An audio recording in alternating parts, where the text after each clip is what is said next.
Hi, both. Thanks for joining us today on our Business Gurus channel, where we will be discussing key business topics to help students grasp the most important elements of their course in preparation for their exams and future career. Let's get started. Welcome to the deep dive. Today, our mission is really to slice through some of that finance jargon. We want to give you a shortcut, really, to understanding how businesses actually fund their own growth, from the inside out. Hmm. We're going to look at this paradox of internal finance. It's this source of money that's, on one hand, the absolute cheapest capital a company can get, Right. but maybe also the most expensive it can possibly spend. Sounds weird, right? It does sound counterintuitive, yeah. And we're focusing today squarely on retained profits. This isn't just, spare cash lying around. It's fundamentally about a strategic choice, A choice. a choice management makes. And it really defines how they relate to the owners of the business. So yeah, we'll unpack the huge upsides of using this internal fuel first. Okay. But then we've got to pivot straight away to the tension it creates. There's a real conflict here. And it's all measured by this key economic idea, opportunity cost. Opportunity cost. Okay, we'll definitely dig into that. But first, let's pin down exactly what we mean by retained profits. So forget the bank loans, forget venture capital for a minute. This is the engine of self-sufficiency. Exactly. Our sources make it really clear. This is money. The business made itself, from selling things successfully. Generated internally. And management just decides, okay, we're keeping this bit, we're redirecting it. That's precisely it. Yeah. It's the slice of the net income, the profit after tax, that a company decides not to hand out as dividends.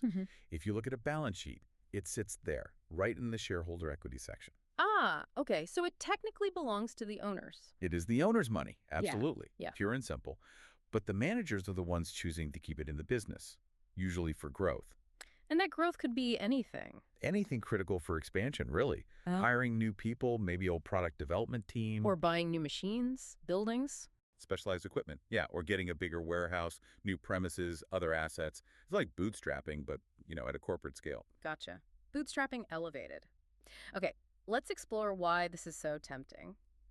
Why is this internal funding, often the first place management looks, assuming, of course, they actually made a profit? Right, that's the key prerequisite. Let's highlight the advantages. What's the big, obvious financial draw? Well, the number one reason has to be the zero interest incentive. Zero interest. It sounds simple, maybe even basic, but the financial impact is just massive. You completely sidestep all those costs associated with borrowing money. So no interest payments piling up. None. No arrangement fees to the bank. You're not worrying about whether interest rates are going up or down. You're basically borrowing from yourself. Exactly. Yeah. Interest-free.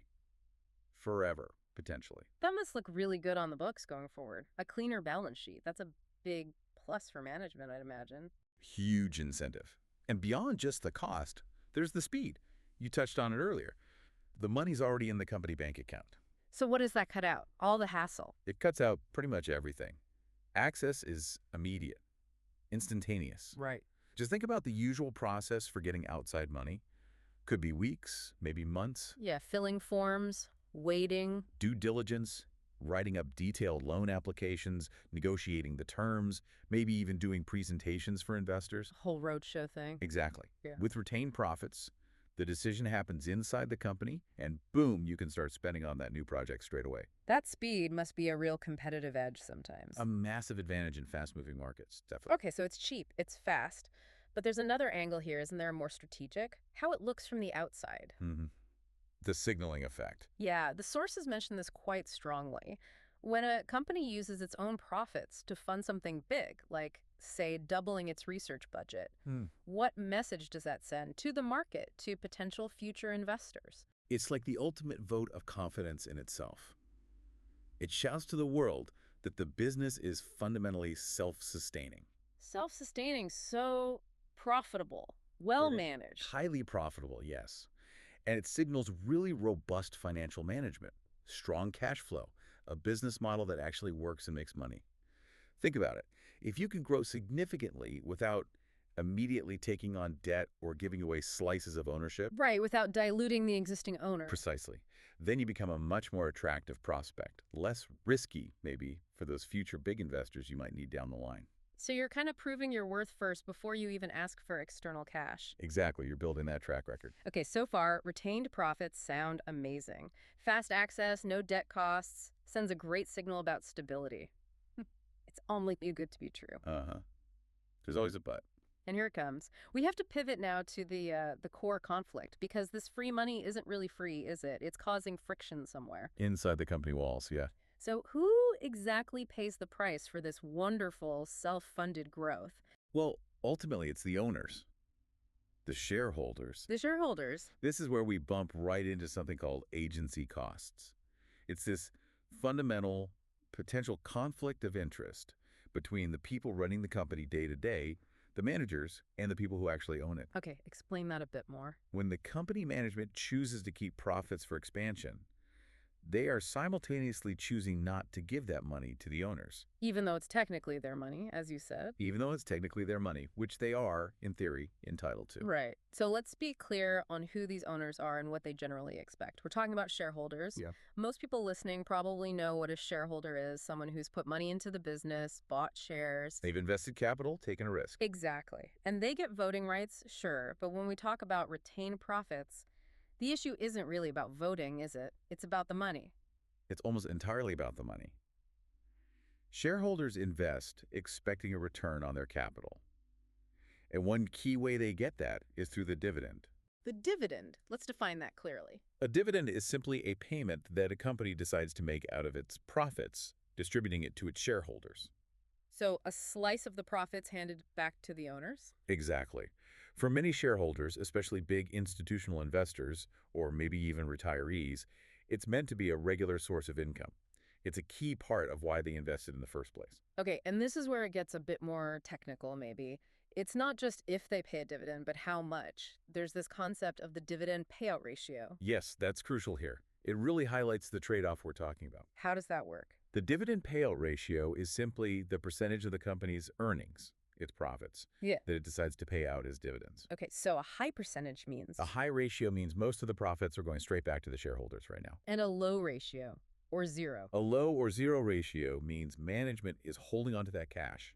They're using those retained earnings for, well, for all the things we mentioned: capital expenditure, R&D, expansion, growth stuff. Right, so if management keeps choosing a low payout ratio year after year. Then shareholders, especially those who bought the shares, expecting that regular income stream, they start to get, well, restless, maybe even unhappy. Okay, I see the conflict now. That restlessness leads us straight into the downsides, the disadvantages of relying only on retained profits. The first one seems pretty straightforward, just simple maths, really. Yes, it's a constraint of scale. How much retained profit do you actually have? It's strictly limited by how well the business has done in the past. If it's a brand new company, or maybe you just had a tough year or two, Right, not much profit, or maybe even a loss. then the pot of money available from retained profits could be tiny, or zero. So you can't fund huge ambitions with small past profits. Exactly. You can't finance a massive, say, $100 million factory expansion if you only made $10 million in profit last year. It just doesn't scale up. So if your growth plans are bigger than your retained earnings. You're immediately forced to look elsewhere. Back to the banks or equity investors. External sources become necessary. Makes sense. Limited funds. What's the second big disadvantage? It links back to that payout ratio, doesn't it? Directly. It's the dividend drought we mentioned. The dividend drought. So unhappy shareholders. Potentially very unhappy shareholders. This is the tightrope that managers have to walk. Using those profits for internal growth means directly denying that immediate income to the owners. Management is essentially saying, what? Trust us. They're making a judgment call. They're basically saying, look, I, the manager, believe I can invest this profit inside the business into future growth, new assets, and get a better return for you in the long run. Than you, the owner, could get if I just gave you the cash now. Precisely. Better than you could get investing it somewhere else yourself. That feels, well, a bit arrogant. Or maybe visionary, depending on how it turns out. It's definitely a bold claim. They are betting heavily that the future increase in the company's value, the capital appreciation from this reinvestment, will eventually make the shareholders richer than the immediate dividend would have. Right. Long-term gain versus short-term pain. For the shareholder, at least. But this is the exact point where we absolutely have to bring in that final critical concept: opportunity cost. This is the most complex bit, but maybe the most important. Okay, opportunity cost. We hear this term a lot in economics, but let's get specific here. Yeah, we need to move beyond just the textbook definition, the value of the next best alternative foregone. We need it in this context, retained profits versus dividends. Exactly. So what is the precise definition, according to our sources, of the opportunity cost when a company uses retained profits instead of paying dividends? Lay it out for us. Okay, the opportunity cost of using retained profits to finance business growth, specifically thinking about the shareholder, is the potential investment return that the shareholder could have achieved. If they had received that dividend instead. Yes. If they'd gotten the cash and invested themselves somewhere else. Let's make that really concrete. Give me an example. Sure. So imagine a shareholder was due to receive, say, £100 in dividends, Ah. but the company keeps it to buy a new machine. Okay. That shareholder isn't just missing out on having £100 in their pocket. They're missing out on what that £100 could have become. Ah, the potential growth. Right. If they could have taken that £100 and put it into, say, a simple index fund tracking the stock market. Let's imagine that fund historically returns about 8% per year. Okay. A reasonable assumption for long-term average. That potential 8% gain they missed out on is the opportunity cost. That's the real benchmark the company's internal investment needs to beat. Wow, okay. So if the company invests that retained profit, that £100 in their new machine, and that machine only helps generate an extra 5% return for the company. Then technically they've actually destroyed shareholder value. Destroyed value, even though they made a positive return. Yes, because the shareholder could have easily gotten 8% elsewhere, maybe with less risk, just by investing that dividend passively. So the company has to demonstrate that its internal project, its growth plan, is a significantly better use of that capital than just handing it back. It has to promise a return higher than what the shareholder could likely achieve on their own in the open market. Significantly higher, arguably, to compensate for the company's specific risk. That really changes the perspective. It's not just a simple choice anymore, grow the business or pay dividends. No, it becomes a strategic calculation. It's, can our internal investment beat the average market return that our shareholders could get elsewhere? Can we genuinely create more value this way? That is the synthesis. That's the core decision. Management is weighing up immediate reward for owners, the dividend, versus investment in new stuff, equipment, R&D, assets. Both options have value. But choosing the internal investment means consciously giving up the immediate value of that potential market return the shareholder is forfeiting. And the sources also mentioned another layer to this cost, didn't they? It wasn't just about investment returns foregone. That's right. There's also the opportunity cost related to, well, just basic financial health. Maybe that retained profit could have been used to pay down debt or pay suppliers quicker or just build up a cash buffer. Ah, so shoring up the balance sheet for a rainy day. Exactly. So by investing in growth, you might also be giving up some immediate financial security or flexibility. You sacrifice that potential safety net for the promise of future expansion. It really is a high-stakes gamble then. Management is using the owner's money to back their own vision. And that promise of self-sustaining growth we talked about earlier, it really has to deliver superior financial results in the end. It does. Otherwise, that positive signal can quickly turn sour. Investors start questioning if management really knows best. Which explains why those big institutional shareholders watch that dividend payout ratio like hawks. Constantly. They're always evaluating. Is this management team a better steward of our capital than we would be ourselves? Okay, that was a pretty thorough exploration of this internal financial engine.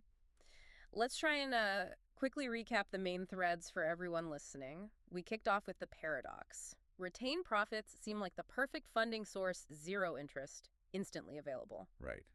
The cheapest money, in one sense. But that free capital causes real friction internally. Big time. First, the amount you have is strictly limited by how well you've done before. Can't fund massive growth on small profits. And second, using it forces this direct confrontation with shareholders over dividends, that whole dividend payout ratio tension.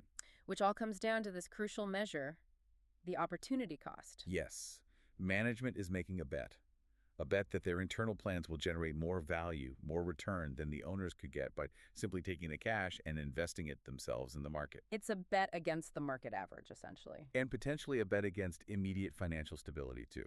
Now, if we loop this all back to the bigger picture, you mentioned that often the whole reason companies want to look self-sustaining by using retained profits Yeah. is to impress future larger investors down the road, to attract that big external capital injection later on. That's often a key strategic goal, yes.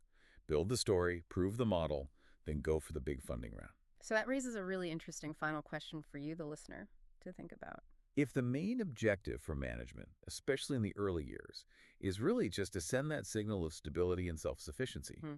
to attract those big future investors, is the opportunity cost, denying dividends to your current shareholders, potentially making them unhappy now, is that cost always worth the potential long-term benefit of landing that bigger investment later? Hmm. Does the impatience or the needs of your current investors ever outweigh that promise of tomorrow's funding round? Where's the right balance? A fascinating dilemma. It really sits at the heart of how growth companies navigate their journey. Thank you for joining us on this deep dive into the true cost and the real benefits of internal funding. Thanks to both of you for joining us today. You've been listening to the Business Gurus. Let's now hand it over to you. What further questions do you have based on what we've discussed so far? Leave a comment and we'll get back to you right away. If you haven't already, hit that follow for more business tips.